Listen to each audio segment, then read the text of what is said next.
कि आज के शुभारंभ कार्यक्रम में मंच पर उपस्थित उत्तर प्रदेश शासन में मेरे सहयोगी मंत्री, सूक्ष्म लघु मध्यम उद्यम, खादी ग्रामोद्योग, रेशम उद्योग, हथकरघा एवं वस्त्र उद्योग विभाग के मंत्री श्री राकेश सचान जी, विभाग के उत्तर प्रदेश शासन के ही मंत्री श्री रविंद्र जायसवाल जी,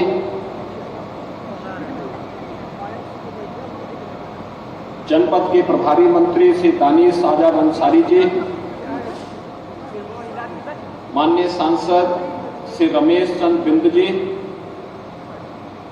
माननीय विधायकगण श्री दीनानाथ भास्कर जी, विपुल दुबे जी, जिला पंचायत अध्यक्ष अनिरुद्ध त्रिपाठी जी, भारतीय जनता पार्टी के जिला के अध्यक्ष दीपक मिश्रा जी, सीपीसी के पूर्व चेयरमैन श्री महावीर शर्मा जी, पूर्व सांसद श्री गोरखनाथ पांडे जी, पूर्व विधायक श्री रविंद्र त्रिपाठी जी, अपर मुख्य सचिव वस्त्र उद्योग और एमएसएमई समित मोहन प्रसाद जी, सीपीसी के सभी पदाधिकारीगण, देश और दुनिया से आए हुए सभी यहां पर बायर्स, एक्सपोर्टर्स और हमारे सभी वस्त्र कारपेट के क्षेत्र में कार्यरत हमारे सभी उद्यमीगण और उपस्थित भाइयों बहनों, आज मुझे अत्यंत प्रसन्नता की अनुभूति हो रही है कि जिस भदोही जनपद में आज से कुछ वर्ष पहले लोगों में भय और आतंक का माहौल होता था, आज वहां पर इस कारपेट एक्सपो मार्ट में एक बेहतरीन इंटरनेशनल इंडिया कॉर्पोरेट एक्सपो का यह 45वां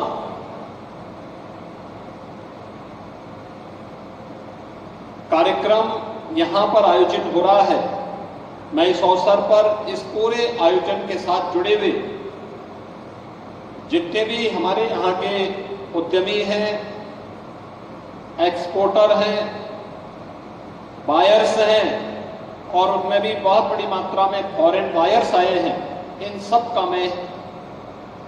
आज के इस कार्यक्रम के अवसर पर हृदय से अभिनंदन करता हूं, इनका स्वागत करता हूं। ये देश के यशस्वी प्रधानमंत्री श्री नरेंद्र मोदी जी के मेक इन इंडिया के अभियान को वैश्विक मान्यता प्रदान करने, वोकल फॉर लोकल और लोकल फॉर ग्लोबल के उनके विजन को एक नई ऊंचाइयां प्रदान करने का एक अभियान है। और इसलिए मैं इस पूरे कार्यक्रम के लिए सीपीसी,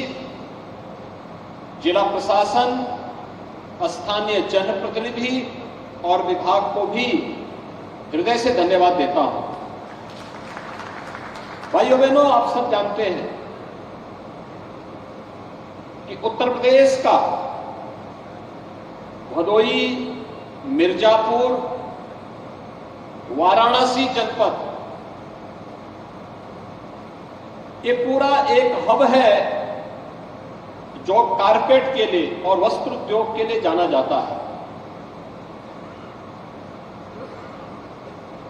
संभावना पहले भी थी क्योंकि हमारे हस्तशिल्पियों और कारीगरों में हुनर की कमी नहीं थी, पहले भी थी, लेकिन उस हुनर को समय के अनुरूप टेक्नोलॉजी, उस हुनर को समय के अनुरूप प्लेटफॉर्म उपलब्ध नहीं हो पाता था। आज जब उसे जैसे ही प्लेटफॉर्म मिला, उसे डिजाइन और टेक्नोलॉजी के साथ जोड़ा गया, तो आज हमारा वही हस्तशिल्पी, वही कारीगर वैश्विक मंच पर अपना धाग जमाता हुआ दिखाई दे रहा है और भारी संख्या में आए हुए फॉरेन बायर्स इसका एक उदाहरण हम सबके सामने प्रस्तुत कर रहे हैं। ये उत्तर प्रदेश के लिए गौरव की बात है। 1 महीने के अंदर ही उत्तर प्रदेश के अंदर एमएसएमई और वस्त्रोद्योग विभाग के माध्यम से उत्तर प्रदेश की जो पोटेंशियल है उसको वैश्विक मंच पर प्रस्तुत करने का ये दूसरा अवसर प्राप्त हो रहा है। आपने देखा होगा अभी 21 से 25 सितंबर के बीच ग्रेटर नोएडा में इंटरनेशनल एक्सपो मार्ट में उत्तर प्रदेश ने एक यूपी इंटरनेशनल ट्रेड शो का आयोजन किया था। उत्तर प्रदेश के परंपरागत उत्पाद और उत्तर प्रदेश के इनोवेशन को, उत्तर प्रदेश के में जो भी प्रोडक्शन होता है उसको डिस्प्ले करने के साथ साथ वहां पे एक्सपोर्ट का उसको एक मंच प्राप्त हो, इसके लिए एक ट्रेड शो का आयोजन किया गया था। स्वाभाविक रूप से 21 सितंबर को देश की महामहिम राष्ट्रपति जी ने उस इंटरनेशनल ट्रेड शो का उद्घाटन किया, तो 21 को सामान्य नागरिकों के लिए, बायर्स के लिए वह ओपन नहीं हो पाया, लेकिन 22 से लेकर 25 तक लगभग 5 लाख फॉरेन और देश के भी अलग अलग क्षेत्रों से खरीदार वहां पर आए थे और उन्होंने अब तक का सबसे सफलतम जो आयोजन ग्रेटर नोएडा के उस एक्सपो मार्ट में हुआ है या इंटरनेशनल ट्रेड शो का हुआ है, जो उत्तर प्रदेश सरकार के द्वारा वहां पर आयोजित किया गया था। यह उत्तर प्रदेश के सामर्थ्य, उसकी क्षमता को प्रदर्शित करने का एक माध्यम बना था। और आज मुझे प्रसन्नता है भदोही जनपद में इस कारपेट एक्सपो मार्ट का बेहतरीन उपयोग जो होना चाहिए था, वह बेहतरीन उपयोग की दृष्टि से यह प्रयास प्रारंभ हुआ है। और मैं तो यहां के विभाग से भी कहूंगा कि वह सीपीसी के साथ में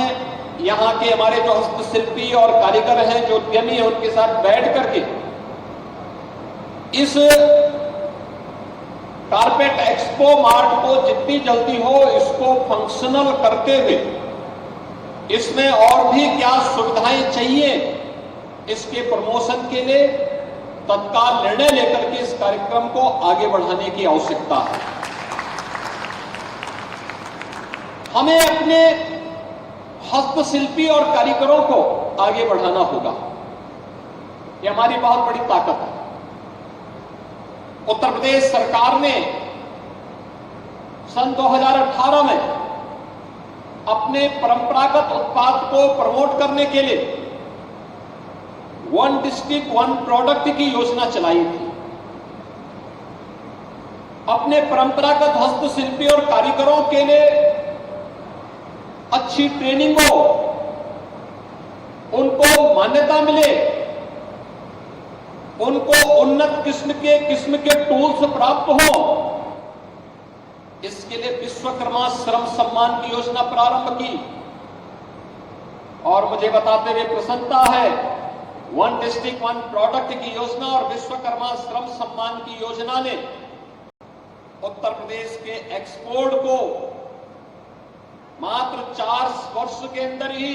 जबकि इन 4 वर्ष में 3 वर्ष कोरोना जैसी वैश्विक महामारी के कारण जाना जाता है, तब भी उत्तर प्रदेश के एक्सपोर्ट को लगभग 250 गुना बढ़ाने में इसने मदद की है। ये उत्तर प्रदेश की नई पोटेंशियल है। आज आप देखते हैं प्रधानमंत्री मोदी जी दुनिया के अंदर किसी देश में जाते हैं तो परंपरागत उत्पाद के लिए उत्तर प्रदेश के उद्यमियों के द्वारा बनाए गए किसी न किसी प्रोडक्ट को दूसरे देश के राष्ट्राध्यक्ष को भेंट स्वरूप देकर के यहां के हस्तशिल्पियों के सम्मान को बढ़ाने का काम करते हैं। आपने देखा होगा कोई भी आता है, और अब तो एक समय था जब कोई पर्व और त्योहार आता था, होली हो, दीपावली हो, रक्षाबंधन हो, रामनवमी हो, ईद हो, क्रिसमस हो, इन सभी आयोजनों में हम देखते थे कि चीन निर्मित सामान यहां आता था और फिर लोग उसको गिफ्ट के रूप में देते थे। लेकिन पिछले 6 वर्ष के अंदर या ओडीओपी की योजना लागू होने के बाद अब गिफ्ट में चीन निर्मित सामान नहीं बल्कि वन डिस्ट्रिक्ट वन प्रोडक्ट में हमारे कारीगरों और हस्तशिल्पियों के द्वारा जो उत्पाद बनाया गया है आज यही गिफ्ट में भी दिया जाता है, इसी को भेंट किया जाता है और लोग बड़े शान के साथ लेके जाते हैं अपने ड्राइंग रूम में या अपने किसी अच्छे स्थान पर उसको प्रदर्शित करते हुए उत्तर प्रदेश की या देश के पोटेंशियल को दुनिया के सामने प्रस्तुत करने का काम करते हैं, क्योंकि उस पर उसका आत्मीयता है, उसके साथ जुड़ता है और उसको सरकार ने अपने अनुसार उसको प्रमोट करने का काम भी किया है। आज मुझे अच्छा लगा जब यहां पे मंच पर मैं आया तो यहां पे कारपेट के फील्ड में जिन लोगों ने अच्छा काम किया, जब हम लोग दिल्ली में गए थे पार्लियामेंट नई पार्लियामेंट का उद्घाटन जब प्रधानमंत्री जी ने किया तो नई पार्लियामेंट के उद्घाटन के दौरान जो चीजें हमने देखी कि कारपेट जो लगाया गया था भदोई के ही कारीगरों ने जाकर के इस कार्य को वहां संपन्न किया और लंबे समय तक जो मैंने वहां पे देखा कि आखिर पार्लियामेंट के निर्माण को लेकर के जो कार्य वहां पर हुआ वह हम लोगों के लिए अत्यंत गौरवशाली था, क्योंकि हमारे यहाँ के कारीगरों ने जब वहां पे काम किया तो वहां पर तो मुझे बताया गया कि प्रधानमंत्री जी ने अपने उद्बोधन में भी इस बात को कहा कि यहां जो कालीन लगी हुई है ये कालीन कहीं और नहीं बल्कि ये कालीन तो उत्तर प्रदेश के भदोई के ही कारीगरों ने इस कालीन को यहां पे लगाने में और हस्त निर्मित कालीन को यहां के कारीगरों ने ही इस कार्यक्रम को वहां पर लगाने का काम किया है। वह हमारे लिए एक अत्यंत गौरव का क्षण था जब देश की संसद के लिए भी अब हमारे कारीगरों को और हस्तशिल्पियों को वहां पर मान्यता प्राप्त हुई और उन्होंने वहां पर इस कार्यक्रम के साथ जुड़ करके उसे आगे बढ़ाने में अपना योगदान दिया। भाइयों बहनों, आज हमने इस बात को और देखा G20 के आयोजन के साथ ही उत्तर प्रदेश को जुड़ने का अवसर प्राप्त हुआ था और देश के अंदर भी G20 का अभी सफलतम समिट हुआ था। उसमें दुनिया के लगभग 40 देशों के राष्ट्राध्यक्षों ने अपनी सहभागिता की थी। गिफ्ट में भी भारत के परंपरागत उत्पाद सभी राष्ट्राध्यक्षों को भेंट स्वरूप दिए गए। जो कारपेट वहां बिछाई गई थी वह भी हमारे हस्तशिल्पी और कारीगरों के द्वारा निर्मित थी। ये चीजें दिखती हैं कि इनके मन में कार्य करने की एक सामर्थ्य है, लेकिन उसको प्रोत्साहन देने की आवश्यकता है और उसी प्रोत्साहन के लिए आज हम सब यहां पर उपस्थित हुए हैं। मैं आप सभी हस्तशिल्पियों और कारीगरों को इस बात के लिए आश्वस्त करता हूं, ये डबल इंजन की सरकार है और डबल इंजन की सरकार बोलती कम है, करने में ज्यादा विश्वास करती है और यहां पे आपके अच्छी डिजाइन के साथ जोड़ने, अच्छी टेक्नोलॉजी आपको उपलब्ध कराने, हैंड निर्मित जो भी कारपेट है इसके लिए जितना अच्छा प्लेटफॉर्म हो सकता है इसको उपलब्ध करवाने के लिए अपना भरपूर सहयोग करेगी। मैं इस अवसर पर स्वागत करूंगा जो हमारे फॉरेन बायर्स आए हैं, मुझे बताया गया काफी बड़ी संख्या में इस पूरे कार्यक्रम के साथ में इन फॉरेन बायर्स ने अपनी सहभागिता की है, जिनमें 68 देशों के लगभग 450 से अधिक फॉरेन यहाँ पे बायर्स आए हैं, जिन लोगों ने इस पूरे कार्यक्रम में भागीदारी की है, जिनमें यूएस से हैं, ऑस्ट्रेलिया से हैं, Europe, Belgium, Brazil, Egypt, Germany, Italy और जैसे देशों से इन लोगों ने यहाँ पे अपनी भागीदारी सुनिश्चित की है। भाइयों बहनों, जब उत्तर प्रदेश की हम बात करते हैं तो उत्तर प्रदेश में लगभग 20 लाख बुनकर हैं जो इस पेशे के साथ जुड़े हुए हैं, और उन लोगों के कारण आज उत्तर प्रदेश में जब हम लोगों ने वन डिस्ट्रिक्ट वन प्रोडक्ट की योजना चलाई थी, तो अकेले भदोही जनपद से 1550 कारीगरों के प्रशिक्षण और उन्हें टूल किट उपलब्ध करवाने का कार्य उत्तर प्रदेश सरकार ने उन्हें उपलब्ध कराया। उन्हें मार्जिन मनी के रूप में भी हम लोगों ने 286 लाभार्थियों को इसके साथ जोड़ा। इसके साथ ही बैंकर्स के साथ भी उनकी बैठक करने के साथ साथ उन्हें सस्ते में लोन उपलब्ध करवाने में भी अब तक मदद दी गई है। प्रधानमंत्री रोजगार सृजन कार्यक्रम और मुख्यमंत्री युवा स्वरोजगार योजना के माध्यम से भी जहां इन कार्यक्रमों को आगे बढ़ाने का कार्य किया गया, वहीं यहां के प्रोडक्ट को एक्सपोर्ट करने के लिए राज्य सरकार के स्तर पर भी उन्हें लगातार सहयोग किया जा रहा है। और मुझे प्रसन्नता है कि देश के अंदर जो कालीन उद्योग का जो अब तक एक्सपोर्ट होता है लगभग 17,000 करोड़ का है, और इसमें मुझे प्रसन्नता है बताते हुए कि लगभग 60% जो एक्सपोर्ट होता है वह उत्तर प्रदेश के 3 जनपदों भदोही, मिर्जापुर और वाराणसी के हमारे कारीगरों के द्वारा निर्मित कारपेट का होता है। और यही कारण है कि भदोही को टाउन्स ऑफ एक्सपोर्ट एक्सीलेंस का टैग अवार्ड भी उत्तर प्रदेश के भदोही जनपद को ही प्राप्त हुआ है। इसके लिए सरकार के स्तर पर इन्हें भरपूर सहयोग किया जा रहा है, और मैं उन्हें इस अवसर पर पूरा सहयोग का आश्वासन देता हूं। और मुझे पूरा विश्वास है कि हम सब प्रधानमंत्री मोदी जी के द्वारा मेक इन इंडिया को जीरो इफेक्ट के लक्ष्य के साथ आगे बढ़ाने का जो एक दूरदर्शी लक्ष्य हम सबके सामने प्रस्तुत किया गया है, उसको हमारा भारतीय कालीन उद्योग तेजी के साथ आगे बढ़ाने में अपना योगदान देगा। राज्य सरकार इस दिशा में प्रधानमंत्री जी के मार्गदर्शन में अपना पूरा सहयोग प्रदान करेगा। आज के इस अवसर पर मैं आप सबको इस बात के लिए आश्वासन देता हूं कि जैसे उत्तर प्रदेश में पहले से ओडीओपी और विश्वकर्मा श्रम सम्मान जैसी योजनाएं चल रही हैं, 17 सितंबर को आपने देखा होगा पीएम विश्वकर्मा नाम की एक नई योजना भारत सरकार ने भी प्रारंभ की है। ये पीएम विश्वकर्मा योजना परंपरागत कारीगर और हस्तशिल्पियों के लिए ही एक नया प्लेटफॉर्म भारत सरकार के स्तर पर उपलब्ध कराया गया है। भाइयों बहनों, आज उत्तर प्रदेश के अंदर 54 जीआई प्रोडक्ट के रूप जीआई प्रोडक्ट को जीआई टैग की मान्यता भी प्राप्त हुई है। ये समय के अनुरूप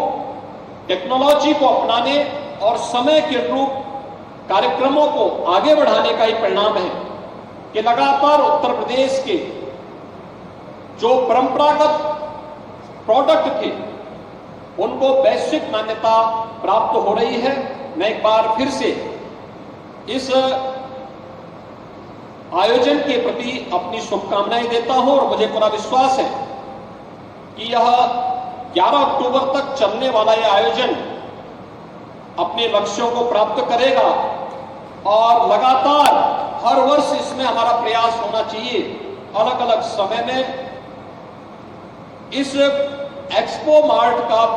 बेहतरीन उपयोग हम कर सकें। समय समय पे एग्जीबिशन हो, टेक्नोलॉजी के आदान प्रदान के लिए हमें विभिन्न प्रकार के आयोजन करने चाहिए। अन्य तमाम प्रकार के कार्यक्रमों को दुनिया की डिमांड क्या है और डिमांड और सप्लाई के बीच में बेहतर समन्वय बनाने का एक बेहतर प्रयास होना चाहिए। इस विश्वास के साथ मैं आपको एक बार फिर से इस पूरे आयोजन के प्रति हृदय से बधाई देते हुए अपनी शुभकामनाएं देता हूं और राज्य सरकार के स्तर पर हर प्रकार के सहयोग अपने हस्तशिल्पी कारीगरों और जितने भी एक्सपोर्टर हैं इन सबको भी पूरा सहयोग देने का आश्वासन देते हुए अपनी वाणी को विराम देता हूं। धन्यवाद। जय हिंद। तो मुख्यमंत्री योगी आदित्यनाथ को आप भदोही से लाइव सुन रहे थे। यहां पर कार्पेट एक्सपो में पहुंचे मुख्यमंत्री ने बताया कि पहले यहां पर भय और डर का माहौल था, हुनर को मौका नहीं मिलता था, शिल्पकारों को पहले मौके नहीं मिलते थे और ना ही कोई ऐसा प्लेटफॉर्म। और अब पीएम के विजन के बाद नई ऊंचाइयां मिल रही हैं शिल्पकारों को।